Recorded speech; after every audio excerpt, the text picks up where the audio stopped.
네, 저희가 2부에서 해경군 김씨 사건 이야기 해보았는데요. 민주당 개별 의원들도 입장을 내기 시작했습니다.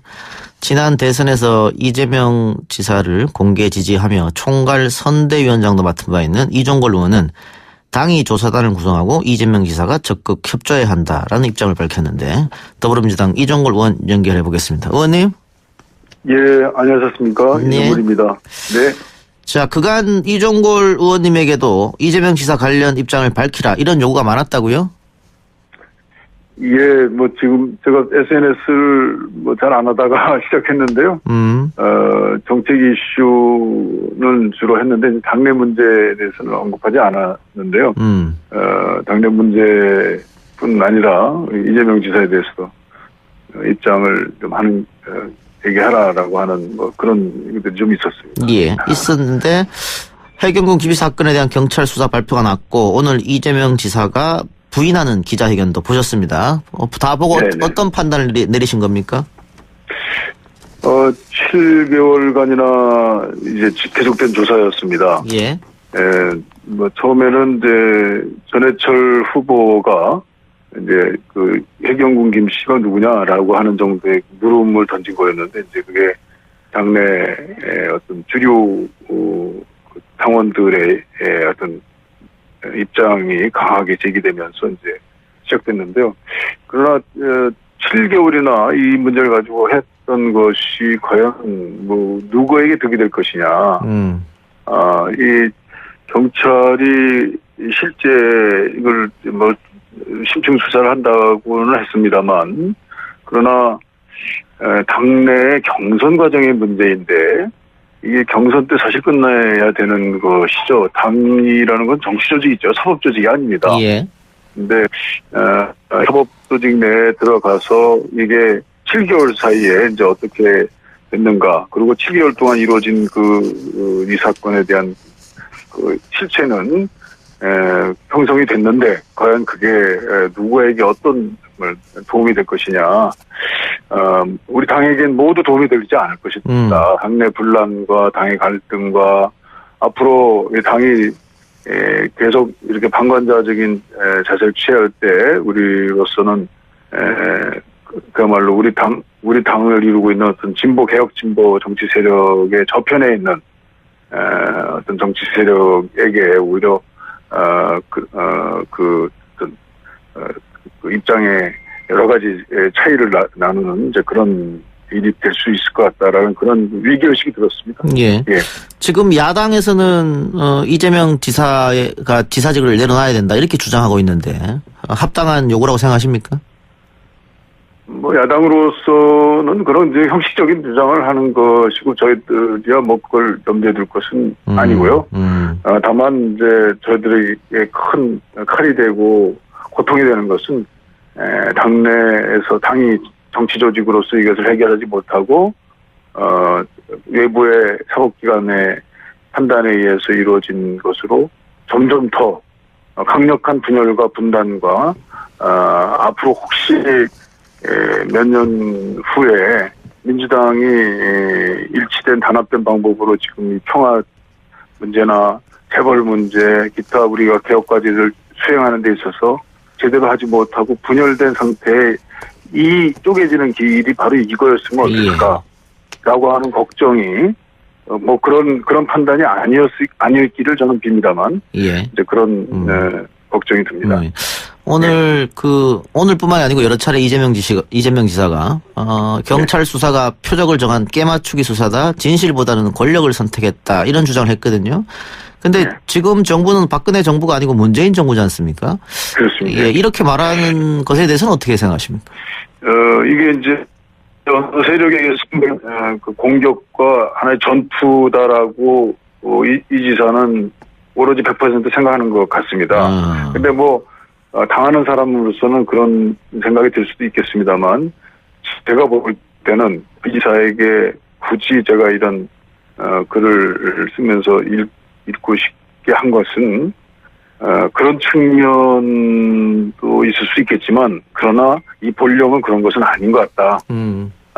당의 무슨 보이지 않는 손에 의한 음모와 그 결집된 민정수석 어떤 지역 세력의 힘이 가해져가지고 누구를 제거하고 뭐 이런 정도의 어떤 정책 음모라기보다는 일방적인 공격이라기보다는 상당한 생각을 가지고 있는 주류 당원들이 자발적으로 이 문제에 대해서 문제 제기하면서 시작된 하나의 당원 운동 같은 상당히 그 진실 발견이 그들에게 는 이 당내 문제를 해결하는 데서 중요한 과제이다라고 판단하는 그런 측면의 프로세스인 측면이 있다. 그런 면도 봐야 된다라고 하는 거를 제가 얘기하고 싶습니다. 예, 알겠습니다. 다른 얘기 한번 여쭤보겠습니다. 지금 의원님 사개특위 위원이지 않습니까? 예. 박병대 전 대법관이 오늘 검찰 포토렌 앞에 섰어요. 이런 가운데 현직 판사들 안에서 사법농단 연루 의혹 받는 현직 법관들에 대해서 탄핵 소추를 검토해야 된다. 이런 요구도 나왔거든요. 어떻게 보십니까? 예, 법관 대표회의가 2차 정기회를 열었습니다. 상당히 국민들이 관심을 가졌는데요. 사법행정권 남용 의혹이 불거진 행위가 징계 절차 외에 탄핵 소추 절차까지 함께 검토돼야 할 중대한 헌법 위반 행위라는데 인식을 같이 한다. 이렇게 그 법관회의에서 아주 명료한 말을 했습니다. 아마 초로 그 법관에게 징계 또는 그 탄핵 소추가 법원의 직위에서 해소될 수 없다라고 하는 이제 중요한 탄핵 소추라는 것이 법관의 법률 또는 헌법 위반의 행위에 대한 판단이 될 수 있겠다. 그래서 지난번에 대통령의 탄핵 소추 절차와 같습니다. 그래서 이제 뭐 형사 고소돼서 형사상 처벌받는 것과 별도로 이것은 이제 국민의 기본권을 보장하기 위한 절차로 마련된 헌법 재판 탄핵 소추를 스스로 인정한 것이 아니라 법관들이 인정한 것 아니냐 이렇게 생각합니다. 아무튼 사법 행정권의 나눔에 대한 배신감과 분노가 이렇게 만들었다 이렇게 생각합니다. 예. 방금 말씀하신 대로 대통령 탄핵과 요건은 절차는 똑같은데 다만 요건은 약간 완화되는 거잖아요. 그렇다면은 탄핵 소추안에 대해서 지금 자유한국당이 반대한다고 가정했을 때 자유한국당 제외하고 나머지 재정당이 연합한다면 탄핵 소추안도 통과되는 거 아니겠습니까? 예, 그렇습니다. 발의 요건 3분의 1 이상이기 때문에 현재 민주당만으로 가능하고 과반 찬성이기 때문에 대통령은 이제 3분의 2입니다만 이 경우는 과반만 찬성하면 소추안이 통과됩니다. 그렇기 때문에 범여권 의원들만으로도 숫자상으로는 찬성 동의가 가능합니다만 물론 이제 선진화법상 이것을 이제 절차를 취하고 하는 문제에 대해서 좀 이제 검토할 사항이 있긴 합니다만 어쨌든 국민적 동의가 이루어지면 국회에서는 이것을 마다할 일은 아닐 것이다 이렇게 판단합니다. 그럼 추진할 생각은 있으신 거네요? 그 과정에서 여러 가지 토론이 있겠습니다만 최근에 이루어지고 있는 사법부에 대한 국민의 경종, 헌법과 법률에 위반된 사법의 남용 행위에 대해서는 충분히 어느 정도 공감대가 이루어져 가고 있는 것 같습니다. 예. 특별재판부 설치는 어떻습니까? 자유한국당이 계속해서 반대 입장을 고수하고 있는데요. 예, 특별재판부가 이제 뭐 법원에서는 무슨 헌법 위반이다. 또 지난번 대법원에서도 그런 입장을 좀 가지고 있는데요. 그렇지만 특별재판부의 대상 사건 범위가 넓어질 우려가 있고요. 사법농단 사건에 대해서만 제적 사유를 지나치게 확대하는 것은 불공평하고 현재 회피 기피 제도를 활용하는 것으로 충분하고 특별재판부가 헌법상 근거가 없고 법률이 정한 법관에 해당하지 않는다고 하지만 그러나 국민참여재판 강제는 법관들만 판단한 재판을 받을 권리를 침해하는 것이 골자입니다. 이것이 특별재판부의 반대 의견인데 제가 쭉 얘기를 한 것만 봐도 좀 이상하지 않습니까? 말이 되지 않습니다. 저는 특별재판부가 이 기회에 저희 민주당에서 논의된 내용대로 좀 어느 정도 구체적으로 국회에서 논의됐으면 좋겠습니다. 너 자유한국당을 설득해야 되는 거 아니겠어요? 예, 그렇습니다. 지금 사개특위가 자유한국당의 의원이 검찰 경찰 소위를 이제 주장하고 있어서 아직 이제 심의는 다 우선 각 부처회의에 심의도 다 했는데요. 소위하지 않고 있습니다만 좀 신중된 토론을 하고 협의하고 해서 진행시키고 뚫고 나가야 되지 않나 이렇게 생각합니다. 예, 알겠습니다. 의원님 전화 연결이 좀 갑자기 상태가 안 좋아서요. 오늘 말씀 여기까지만 듣겠습니다. 네네. 네, 고맙습니다. 네, 감사합니다. 예, 지금까지 더불어민주당 이종걸 의원이었습니다.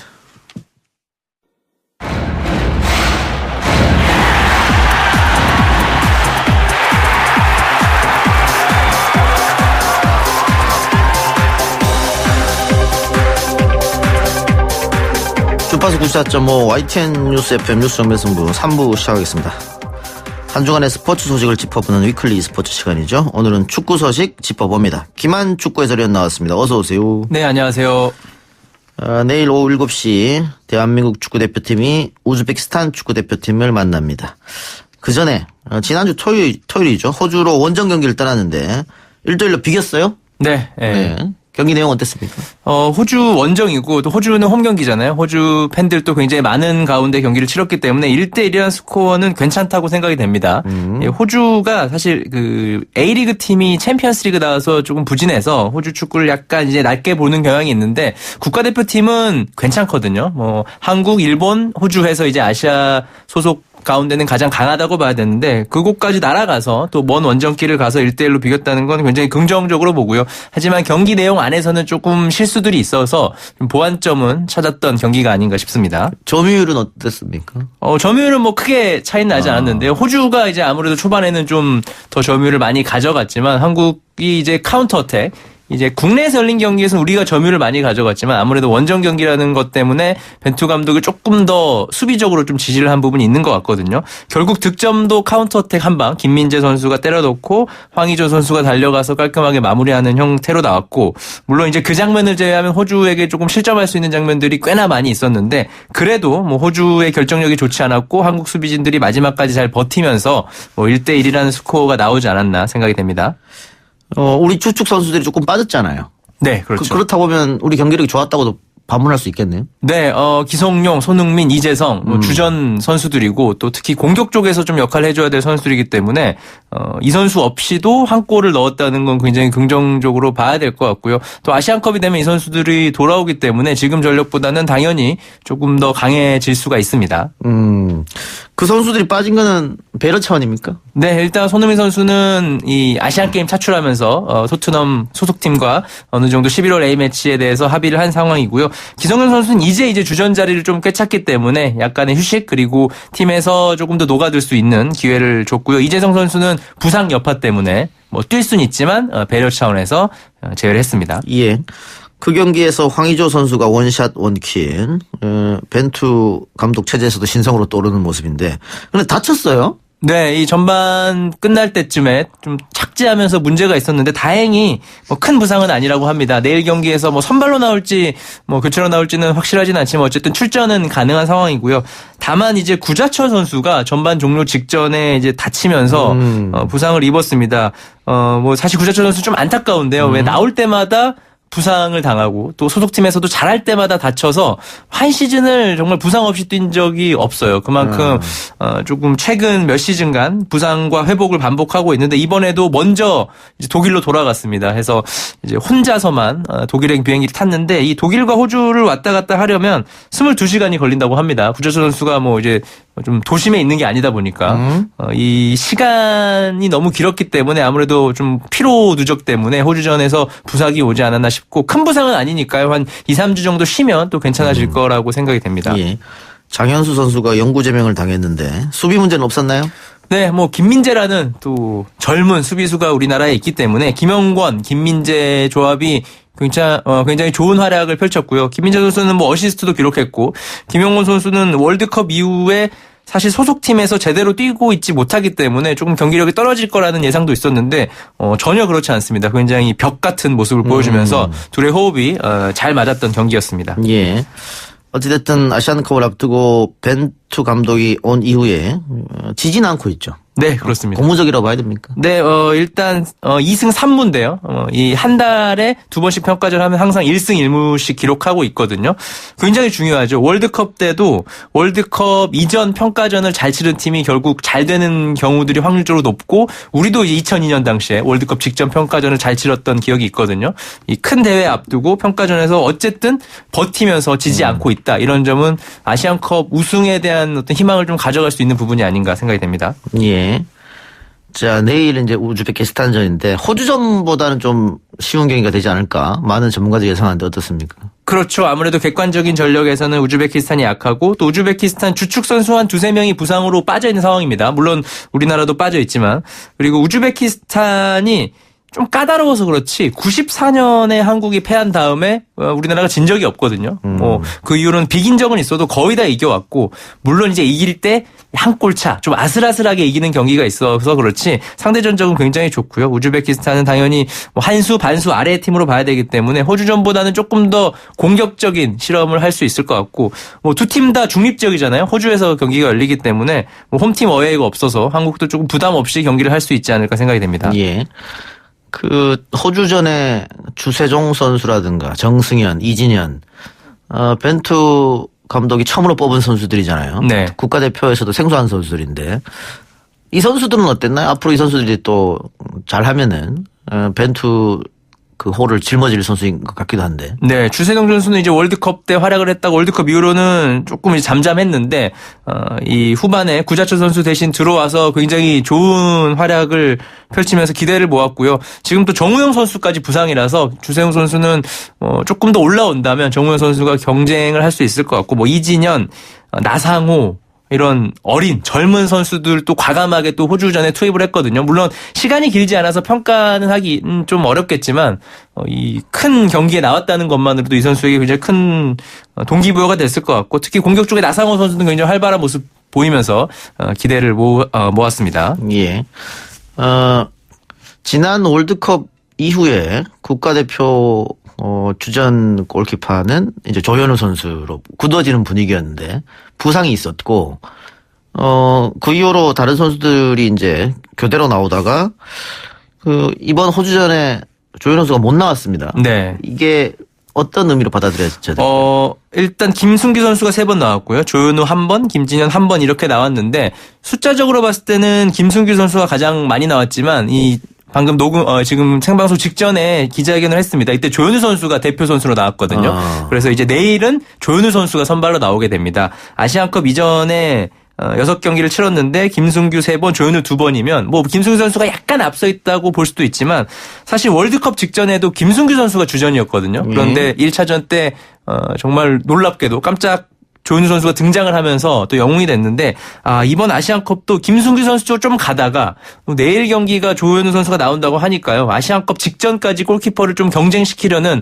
벤투 감독 그리고 이제 골키퍼 코치들의 생각이 아닌가 판단이 됩니다. 2002년 월드컵 때 이훈재, 김병지 선수를 경쟁시켰던 히딩크의 모습이 떠오르기도 하네요. 네, 맞습니다. 저희가 2002년 때도 그랬고 2010년 때도 정성용, 이훈재가 또 경쟁했었거든요. 결국 정성용 선수가 나왔는데 항상 골키퍼 풀이 생각보다 조금 있어가지고 대회 직전에는 좀 경쟁하는 분위기가 선수들에게도 나름 익숙할 것 같습니다. 근데 조현우 선수가 리그에서도 지금 선방쇼를 보이고 네. 있다고 하니까 경기력은 나쁘지 않은 것 같아요. 네, 경기력은 굉장히 좋습니다. 물론 이제 월드컵 이후에 약간 주춤하고 또 아시안 게임 갔다 오느라고 컨디션이 좀 난조가 있었는데 빠르게 또 올라왔고요. 또 선방 능력에 있어서는 조현우 선수가 대표팀 골키퍼 가운데서 가장 좋으니까요. 예. 이거는 김승규, 조현우 선택하는 건 사실 골키퍼 코치와 벤투 감독의 취향 차이로 좀 엇갈리지 않을까. 선수의 실력은 사실 크게 차이 난다고 좀 보기 어려울 것 같습니다.